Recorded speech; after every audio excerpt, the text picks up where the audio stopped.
Disabling two-factor authentication on your Airtel account can help simplify your login process.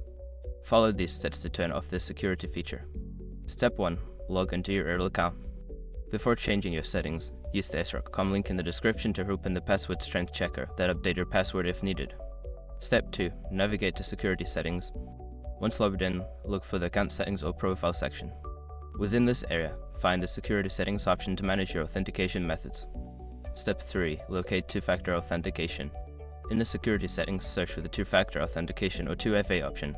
This section will provide details about your current authentication setup. Step 4. Disable two-factor authentication.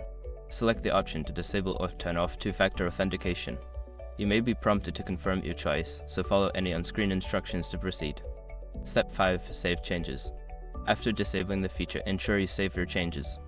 You might receive a confirmation message indicating that two-factor authentication has been successfully turned off.